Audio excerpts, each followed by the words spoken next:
Good morning, brothers and sisters. Jim Beckwith reporting here at End Times Prophecy News. I just wanted to share with you. I hope everyone is doing well this morning. If you could please pray for Teresa Savoy. She's in the hospital right now. She's been in the threads many times. She's being tested for many different things, but please pray for her. We would all appreciate it.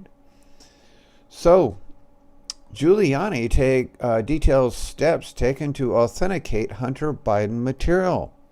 Just thought I'd share this with you this morning. Before we start, just check out this thread on the side here. Democrat crime cities. Giuliani is a sharp lawyer. The vile Dems are in panic. Thank you, Epic Times, for continuing to cover this developing story. 210 thumbs up. This person gets 236 thumbs down. Now, you'll notice that Epic Times will let you thumb down people, unlike YouTube, because it's hate speech, according to the leftist big tech Silicon Valley. But in the real world, at Epic Times, they let you thumb down. He got more thumbs down than thumbs up for saying patriotic values and easily distracted. Did Epic Times tell you about global human, ecological, scientific, national security, public safety, climate change, impact assessment, fraud by Donald Trump? He is committing, I think most of those thumbs down came from those three: fraud by Donald Trump. He is committing ENV, atrocities, acts of ecocide, and many Americans don't have a clue. Now, who's going to win the election? Says the fake polls. But former New York City Mayor Rudy Giuliani says he spent 3 weeks authenticating the materials on a copy of a hard drive that once allegedly belonged to Hunter Biden, the son of Democratic presidential nominee Joe Biden. The contents of the drive are the subject of a series of explosive reports by the New York Post that shed further light on Hunter Biden's dealings with China and Ukraine. And if you'll notice in the town hall meetings of Donald Trump and Biden was never asked not a word about this explosive evidence to destroy the Joe Biden campaign. Dementia Joe. Giuliani, President Donald Trump's personal attorney, told the Epic Times that he and his attorney, Robert Costello, checked some of the written notes in the drive against samples of Hunter Biden's handwriting. Matched details about undisclosed meetings with confidential information they had already obtained from other sources, and verified the email addresses in the data trove. Among other steps, Giuliani said the drive contains roughly 800 of Hunter Biden's personal photos, including some which Giuliani alleges show illegal acts. Yes, it's very sad, but he's not only a drug addict, but he likes underage women as well. Yeah, it's very sick. Then the Epic Times could not independently verify the claim, as Giuliani declined to provide a copy of the files. I just want to say hi to everyone in the chat room. Good morning, Vincent, Donnie, Mike Cotton, West, and North Star Great Danes. Thank you for joining me. Costello allegedly received a copy of the hard drive in August from the owner of a Mac repair shop in Wilmington, Delaware, and handed it to Giuliani 3 weeks ago, according to the former mayor. Trump former chief strategist Stephen Bannon negotiated an exclusive deal with the Post, and Giuliani handed a copy of the drive over to the newspaper on October 10th. The Post conducted its own authentication effort, Giuliani said. The exclusive deal with the Post gave the newspaper a head start on covering the material, but allows Giuliani to eventually begin disclosing the material to other media, the former mayor said. It looks like the New York Post is going to be taking over the first place from the New York Times, huh? New York Times is failing bad for about 5 years. Along with the copy of the drive, the owner of the Mac repair shop gave Costello a receipt dated April 12, 2019, which he allegedly generated on the day Hunter Biden dropped off a water-damaged laptop and requested the data to be recovered. after Biden failed to pick up the laptop for 90 days and the shop owner, John Paul Mac Isaac, was unable to reach him. Mac Isaac took possession of the laptop and reviewed its contents. Mac Isaac also gave Costello a copy of an alleged subpoena for the laptop dated December 9, 2019, which the FBI allegedly used to seize the laptop the same month.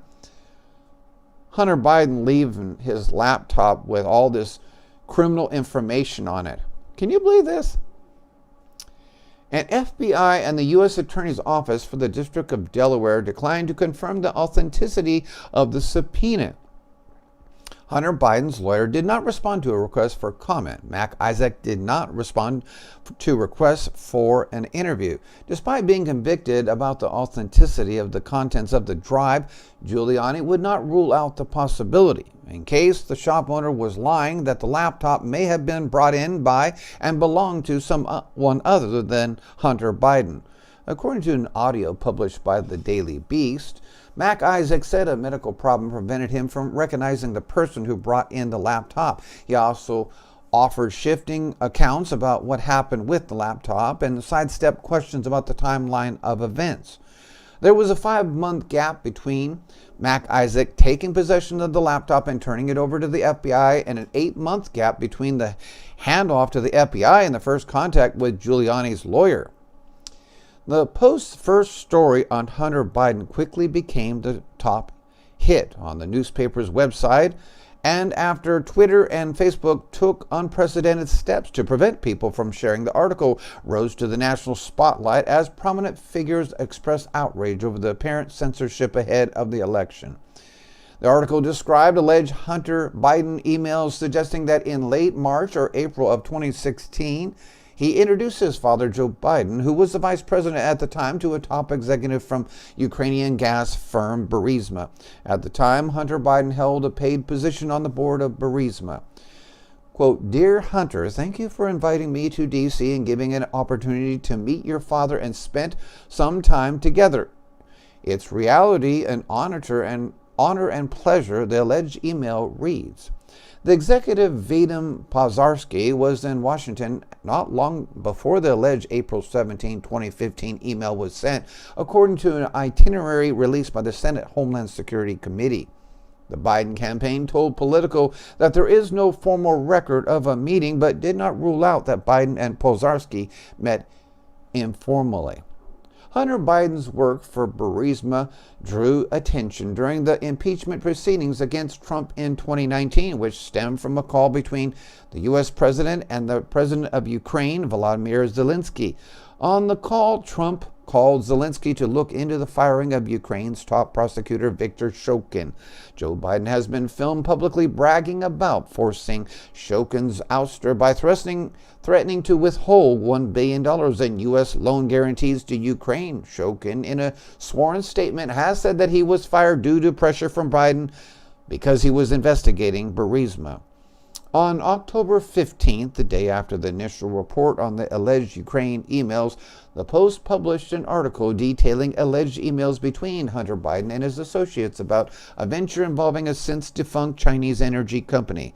One of the alleged emails, dated May 13, 2017, lists a prospective position for Biden as chair/vice chair, depending on agreement with CEFC, an acronym referring to the former Shanghai-based conglomerate CEFC. The alleged email, titled Expectations, also lists what appears to be a proposed equity breakdown between Biden, his associates, and a share held by Hunter Biden for the big guy. Well, the company ends up giving another offer to the Biden crime family, and the new offer was 50% for Hunter and 50% for Joe Biden. Giuliani releases this. He releases the proof because it comes out of Hunter Biden's text to his daughter. In another alleged email dated August 2nd, 2017, Hunter Biden describes a $30 million deal he negotiated with Yi Jianming, then chairman of CEFC, who have since vanished in China. He rapidly rose to prominence in China and abroad in the years leading up to 2017, but his prospects crashed in 2018 after U.S. authorities accused his firm and associates of bribing high-level African officials. CEFC was declared bankrupt earlier this year. The Post also published an alleged attorney engagement letter between Hunter Biden and Patrick Ho, one of Ye's top lieutenants. Biden was to receive $1 million for counsel to matters related to U.S. law and advice pertaining to the hiring and legal analysis of any U.S. law firm or lawyer. Alleged letter states he subsequently served 3 years as part of the African bribery case and was deported to Hong Kong. Hunter Biden told the New Yorker that he agreed to represent Ho after Ye told him that he was concerned that U.S. law enforcement agencies were investigating Ho. That'll be all for this report. There'll be more coming up today. Thank you for hanging out with Brother Jim.